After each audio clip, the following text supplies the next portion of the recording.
So, what happens when a king is forced to choose between his entire empire and his soul?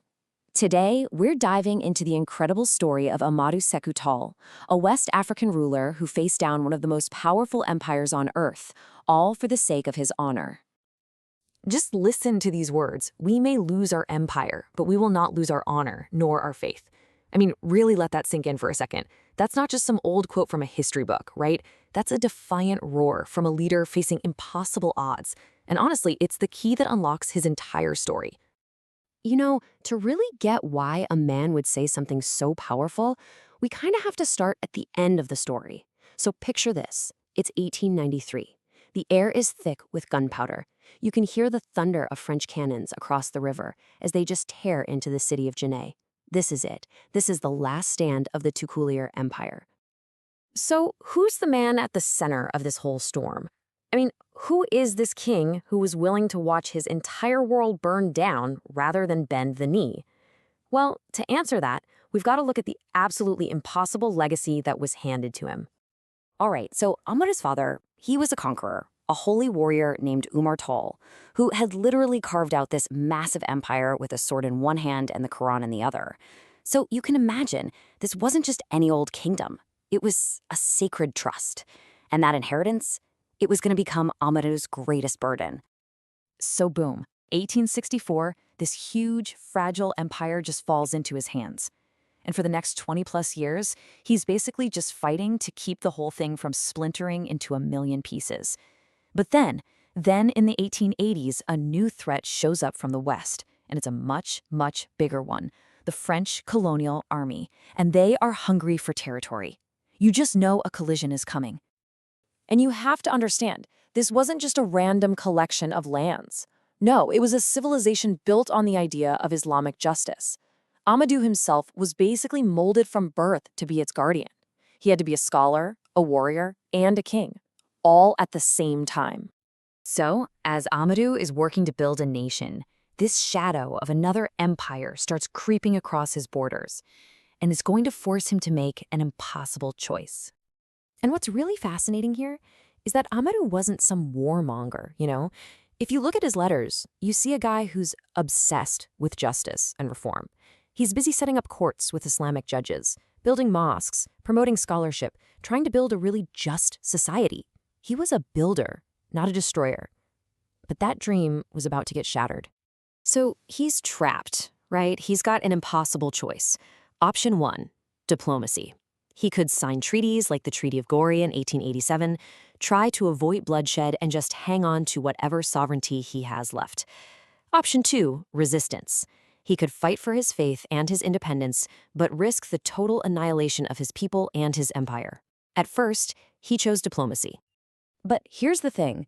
The French violated every single promise they made. They used those treaties as tools of conquest.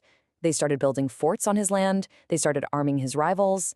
So for them, a treaty wasn't a promise of peace. It was just another weapon. Ahmadou realized he'd been played, and that left him with only one option. By 1890, the talking was done. The clash between these two powers became an all-out war. It was faith against firepower.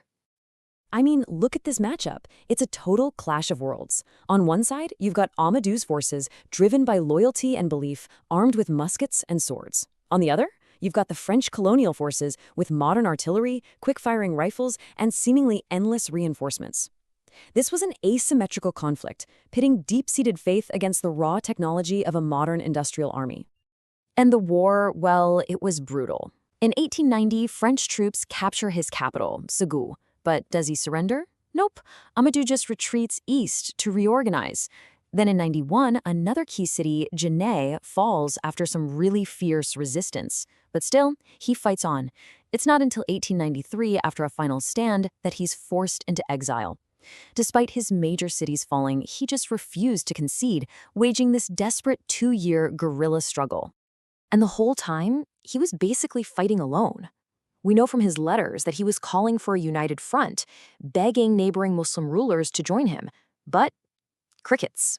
No one answered. Most of them had already been subdued, or they were just plain terrified of French power. His isolation pretty much sealed the fate of his empire. Okay, so if defeat was pretty much certain, why did he keep fighting? Why go through all that? Well, because for him, this fight was about so much more than just land. See, for Ahmadou, this wasn't just a war about territory. It was a defense of his sovereignty, his entire way of life. He saw it as a defense of Islam, of justice, of a society built on divine law, all of it against foreign subjugation. This wasn't just a power struggle. It was a profound clash of civilizations and values. And this is where we have to correct that old colonial narrative. The French painted him as a cruel fanatic who was just resisting progress, but the historical reality, he was a devout scholar and a diplomat who was defending his people. They called him a failed ruler of a collapsing state. But really, he's a symbol of enduring honor and principled resistance.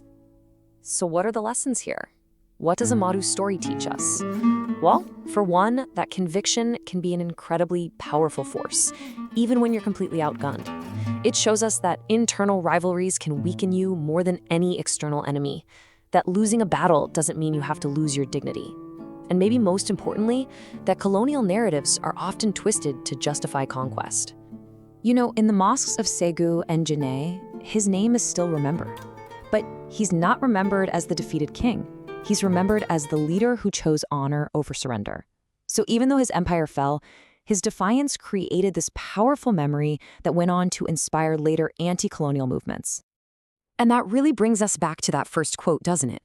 Ahmadou's story forces us to ask a really big question. What's the true measure of a victory? Is it the empire you manage to hold on to? Or is it the faith and the honor you keep no matter what? It makes you think that maybe, just maybe, true failure isn't losing the fight, but betraying what you stand for in the first place.